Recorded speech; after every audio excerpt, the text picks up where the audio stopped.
No advertising necessary for Justin Herbert. He doesn't need any revenue other than his NFL pay. He has cashed in with a 5-year extension with a value of the extension of $262.5 million. He's got 2 years left on his current deal, year 4 and the 5th-year option. These 5 years get tacked on to the end. He's under contract for 7 years.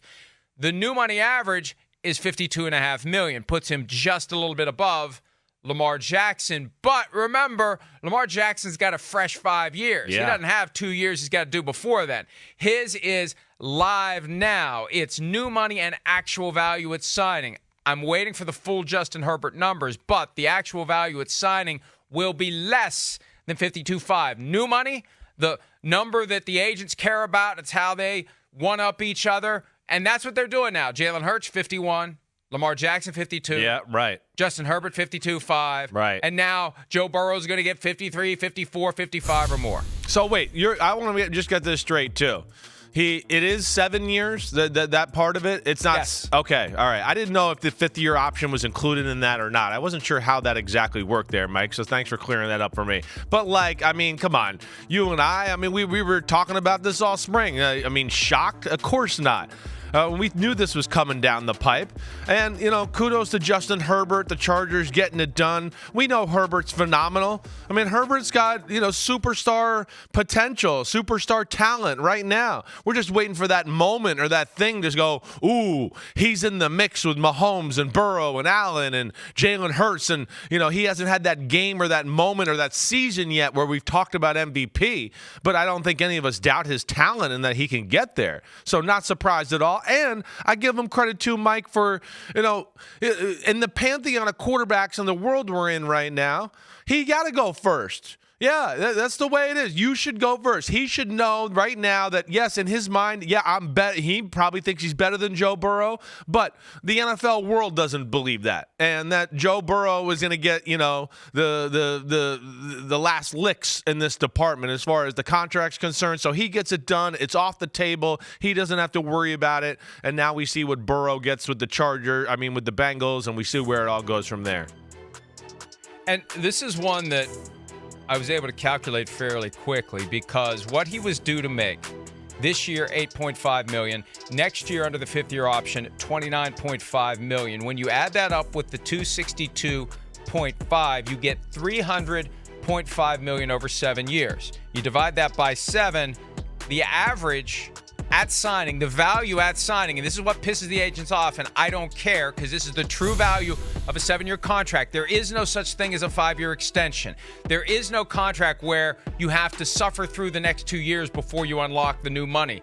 The existing deal gets ripped up and replaced by a brand new contract worth $300.5 million and covering 7 years. So the average at signing is $42.9 million, which is a far cry from $52.5, Chris. Yeah, no, it is. That's why I was interested to hear your breakdown there, because in this scenario, I thought there might be, maybe the 5th-year option won't be a part of this, and maybe it's really a 6-year contract. I wasn't sure how that was going to break down there, but either way, it's life-changing money. We know that. I'm not going to lie. I was thinking it might be a bigger number than that altogether. I wasn't sure. Again, this is a guy that's really young and just starting the prime of his career. And, football, we are a sport for some reason that pays people for what they did do as compared to other sports where I feel like they pay them for what they're about to do. I thought Justin Herbert might up the ante on this whole quarterback thing a little bit more than this number. It's a huge number, of course. Jaw drops when you see it. It's huge. But I was thinking, maybe it might creep up there and, blow up the market a little bit to make it, a little bigger for the rest of the quarterbacks. Well, and this is one of the realities that is affecting the running back market. This is one of the things the union complained about on the call on Saturday night. Agents are so concerned about marketing that they inflate deals. They make things seem bigger than they are, and that makes the eyes bigger of the next guys up.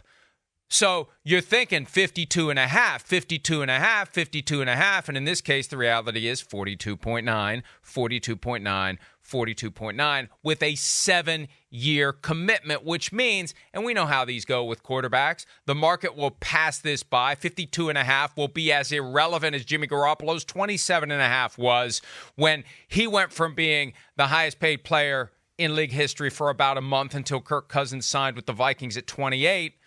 That, by the time the deal was over, was middle of the pack. And that's where Herbert will be in a few years. But with a 7-year commitment, that's the question. When do you renegotiate the deal? And that will be something that we look at 3, 4, 5 years from now. Yeah, right. So my understanding, I haven't seen the numbers yet. Yeah. But what I heard last night is there's some cash flow aspects of this that will be difficult for Mike Brown and the Bengals to match. Okay. So there may be, when we do the full apples-to-apples final comparison, Herbert and Burrow, there may be aspects of the Herbert deal that are better than what Burrow has because Brown can't fork over the cash. Can't give him $150 million in 2 years or something. The Chargers can. Yeah, right. Yeah, so we'll see. Yeah, I mean that's always been a thing that we've talked about. I think you even alluded to it yesterday a little bit with the Bengals and cash at hand, and hey, that's a big thing in the NFL. It's a thing that I've learned a lot more about since I got done playing.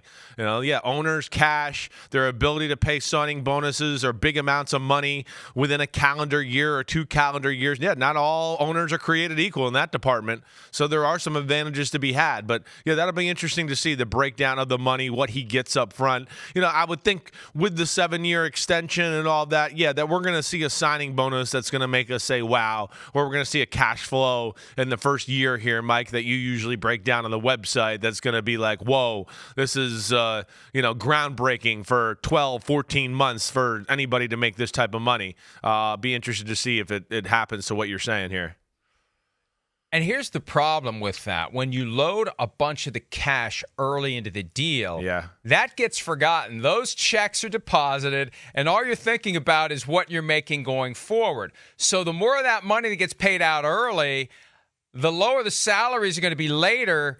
And by the time you get to year 3, 4, 5, and you look at what he's due to make, it's very easy to say, this guy's getting screwed because we've all forgotten about what he's already got squirreled away somewhere. Yeah. We're just looking at what he's getting this year in comparison to what others are getting, and that's when you start jostling for more money. And, Chris, I think to something you said earlier about quarterbacks getting paid for what they did, I think the reality is with the quarterback position, there's a greater correlation between what you've done and what you will do. You set a bar, and once we see a quarterback able to perform at a certain level, history tells us he's not going to fall off the cliff. Yeah, right. That rarely happens. Right. Did with Russell Wilson in a big way, but they'll that was see if rare. they can get him back on the cliff this year. Usually it is once you've shown you can play at a high level, you continue to play at a high level. And the only question is, do you get passed by others while you still play at that high level? But it's not like you're going to all of a sudden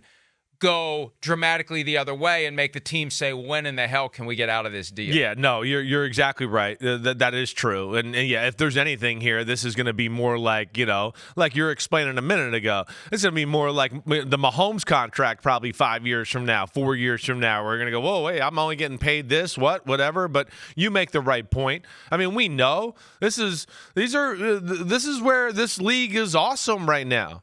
I mean, yeah, we still got Aaron Rodgers and Jalen Hurts jumped on the scene.